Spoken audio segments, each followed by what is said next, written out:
And you know, with my patrol car parked right out front, you would think when somebody rolls in with like an active warrant out for their arrest that they would just do like a U-turn and just skedaddle, but sometimes they just don't. Oh, hey guys, how's it going? It's your boy, Millennial Mike, otherwise known as the world's worst YouTuber when it comes to consistency. Just doing a little video, testing some of my lighting over here while eating a smoothie because I just got back from the gym with WoW, World of Warcraft, all pre-uploaded and ready to go. I'm flexing on my fellow nerds over here. I got my level 50 Tauren Druid. We're about ready to hit BRD, if you know what I mean. Anyways, that was not a euphemism. That's legitimately something in the game. Get your heads out of the gutters, kids. Children watch this YouTube program, for Pete's sake. Anyways, why am I so busy doing like 50 other things? Because I'm multitasking and taking names. Actually, I'm here to make a video. The video that you've all been waiting for. The video I talked about making like months ago and then got really lazy because I'm a steaming hot pile of garbage. But today I'm here to assert the fact that I am no longer said garbage. I am now regular garbage. You're welcome. Let's talk about how I managed, little old me, figured out how to get the perfect tenant. The most premium, cream of the crop, quality, lovely, wonderful, keeps to himself, no problems, no kids, just, your dream tenant. Like, you can be jealous all you want. I'm jealous of myself because it probably won't happen again, but maybe I'll get lucky. Anyways, how did I get the perfect tenant while simultaneously taking rents from $1,600, which was just below market value, calculating that all out, if you watched my last video, and figuring out what I could get my unit rented for? Spoiler alert, got it rented for $1,950. I thought I was only going to pull $1,900, but I don't want to brag or anything. Clearly, my one-time listing and absolutely zero experience definitely paid off, and you should listen to everything I say as if it's gospel, because my novice, beginner, amateur status is where you should get your information.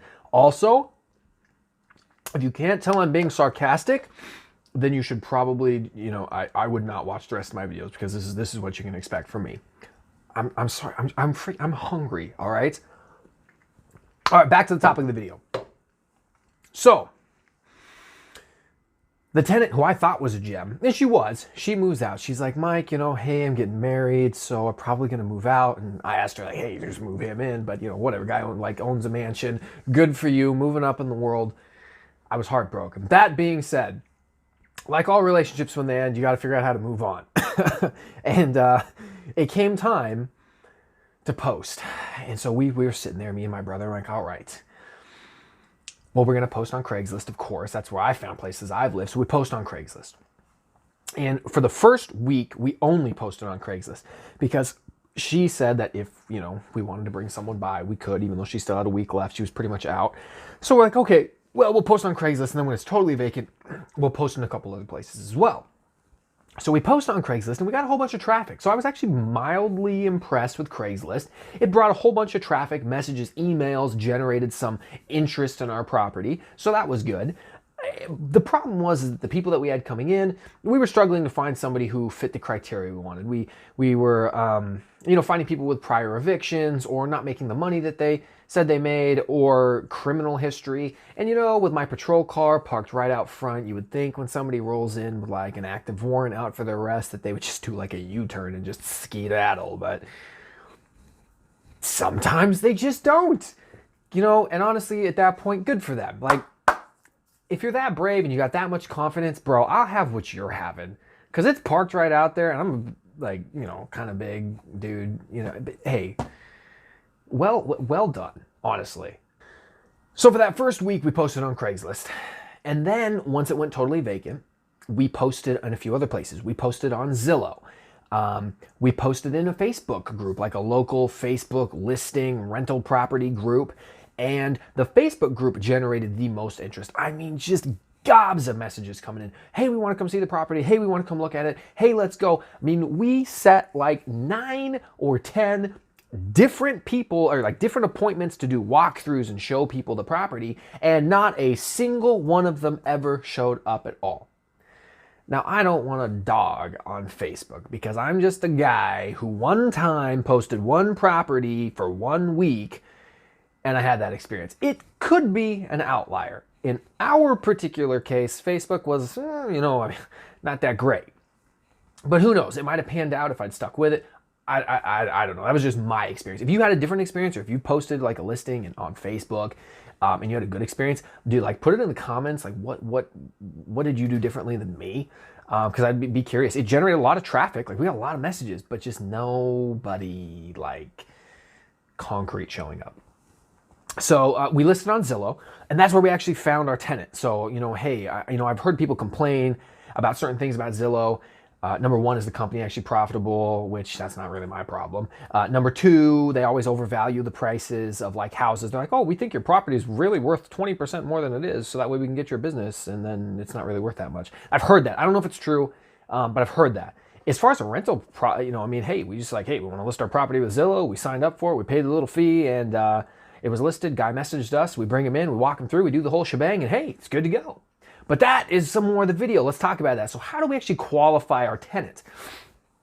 A lot of people use an application. They'll have you like come in and fill out a paper application and pay the application fee, right? And it's pretty standard for it to be like $30, $40, $50, or $40 per person, per adult, that type of thing. So in our case, what we did, we used TransUnion. Okay, the Credit Monitoring Bureau, TransUnion, actually has their own tenant screening process. Right? I'd never heard of it either. I've heard of like cozy.co and a few other ones, but we used TransUnion. So there's a few interesting things about TransUnion. Number one, at least they have the name to like back the product. It's TransUnion. It's actually called smartmove.com/TransUnion, I believe, but it's like SmartMove is own. I don't know the specifics. Anyways, so the interesting thing here, they gave us full access to eviction records, criminal history, and we did not get a credit score. One of the most interesting things, you would think credit like monitoring bureau would just shuffle the credit score our way. Now we could have independently run their credit score if we'd wanted to, but they did not give us the actual credit score. What they gave us was the credit report. So I could just look at someone's credit report and be like, you didn't pay these bills and you've got these outstanding loans and balances and you're defaulted here, and that's not gonna work. I know your credit score is going to be in the freaking tube. And so it was interesting to actually be able to look specifically. The other interesting thing is that you could potentially see someone with bad credit.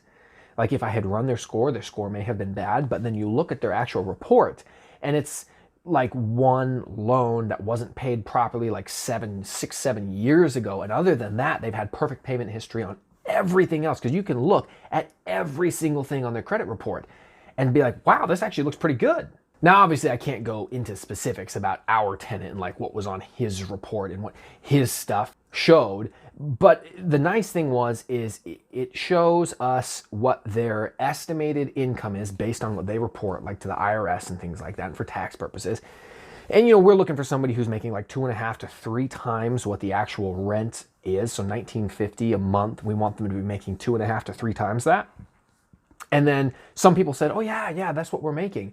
And then we would have them apply through this through this application process, and it would say, dude, they're not even making like 1.3 times what that is. So that was interesting. It allowed us to see what loans they had outstanding and how good they were with their payments. I mean, you could literally see if they paid on time, paid 30, 60, or 90 days late. It had it broken down like that, so you could see what to expect from them. Which I thought was better than a credit score, because if I can look at like a whole bunch of different loans and say, hey, they're paying on time every single time for 4 years in a row, why is this going to be any different? Of course, we also accepted personal references, like in the form of past landlords, and we called our tenants 3, because he provided 3 prior landlords, and every single one of them was like, yeah, this guy's so great. We're sad to see him go, and he was so clean and tidy, we gave him his entire deposit back, which I have never heard of, except for we gave our last tenant their entire deposit back. But other than that, I've never heard of people, like landlords like to get a little shady with that. I don't agree with it. I think it's wrong. I think you should try to give them back as much of their money as you can if your property's in good condition. Anyway, that's a different topic. But so Smart Move by TransUnion. We find our guy from Zillow. We post on Zillow. We get interest within just a couple days. We bring him in. The other really, really nice thing, and I've always felt bad and had like, because there's shady landlords out there. I think we can all agree there's shady tenants and there's shady landlords, right? You're looking at this person, you're like, dude, this person, there's no way they're going to qualify. They're not going to, or maybe you've even made your mind up like, I don't know, for whatever reason, someone made their mind up like, I don't like this tenant. And then you still take the application fee. Did you actually run the application or did you just pocket the $40? Now, I don't want to, misattribute malintent to like, a nice person or like to wrongly categorize all landlords as like, hand-rubbing, monocle-wearing, top hat, fat cat sitting in a room like that's literally just heated from the heat of their hands going together and like some stale cigars. I don't want to characterize landlords as that. I mean, for Pete's sake, we're not CEOs. Okay, it's a bad joke. But, I'm obviously sometimes shady things like that happen. The nice thing about this TransUnion thing is the application process. It's a website. You just say, hey, we're accepting our applications and you apply through this website. They can pull up on their phone, type in the property, whoop, there's our application. They submit their application and it sends their results to us within just a couple of hours. And they pay the TransUnion directly. So they don't ever have to sit there and say, did you pocket my money or did you actually run my application? Hey man, you paid them, they sent us your results. That's how it works. So I thought that was really nice because I just like to, have like good feelings between people. I know you can't always, I'm a cop for Pete's sake. You can't talk your way out of everything. Sometimes you just got to freaking slap like handcuffs on somebody and throw them in the back of the car and be like, hey dude, you're not allowed to beat your wife. It's just how it is. So yeah, we're going to jail. Hey, dude, I want to be cool with you too, man. You can't do that. We're going to jail. So believe me, I understand sometimes there's always a little bit of friction in life, but it's nice. It's nice where you can to not have to deal with it. We found him by posting on Facebook and on Craigslist and on Zillow and on Trulia and rent.com. And Zillow was the one that brought him to us. And then we qualified a whole bunch of tenants through this TransUnion process. And it was really good. And of course, while we're giving them a walk through the property, we're asking them questions and gauging what they're like, what they seem like as an individual. And he seemed like a pretty well-to-do, nice, decent guy. He's has a job up in Seattle just like me and, commutes to work every day and seems pretty regular. So that was nice. But ultimately, we got somebody in at $1,950 a month. We had been previously at $1,600 a month. So the rents went up $350 a month. That's fantastic. I was ecstatic about that. So what that means, I believe, is that I could get this property totally rented out with both sides at $1,950. That would come to a total of $3,900 a month with a mortgage of only $2,700. And that mortgage includes taxes and insurance and principal and interest. So the $2,700 number includes all of that. So that's a spread of $1,200 a month. That's pretty darn good. Now, obviously, you set some of that aside for repairs and vacancies, but $1,200 a month spread is $1,200. That's 24 grand a year right there. Did I do the math right? Maybe my math is. Don't quote me on that. I'll probably put like a little caption with like the actual math right, here. It's just not my strong side. I use a calculator. I would use my phone, but it's recording me right now, so I can't. Smoothie time. Moral of the story is that I make an excellent smoothie. But that's not why you're here. The moral of the story was I wasn't sure exactly what it was going to take to get a new tenant in here. Obviously, every landlord's fear is that you're either going to not be able to get somebody in, and your property is going to sit vacant, and you're going to miss out on revenue and money. And then the next biggest fear is, what if we can't find a good tenant? Do we compromise and take somebody who maybe isn't qualified, or do we hold out? What do you do? And then when you sign someone, and we go through the 5,000 pages of papers and sign your whole life away. Are they actually going to pay day one?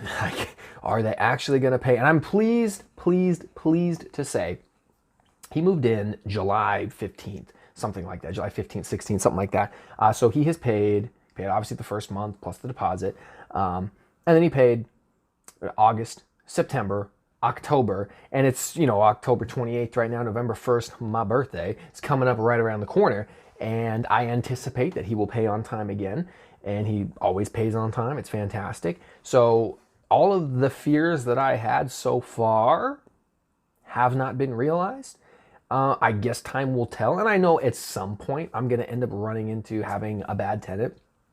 But if you have questions for me about this, or like more detailed questions, by all means, send them my way. Follow me on Instagram, not because I care about like having a large number of followers. I don't. I have like 200 people, and I'm pretty sure like 90% of them are just spam accounts, like spam Bitcoin accounts. And they're like, hey, so-and-so wants to send you a message. Yeah, okay. Accept.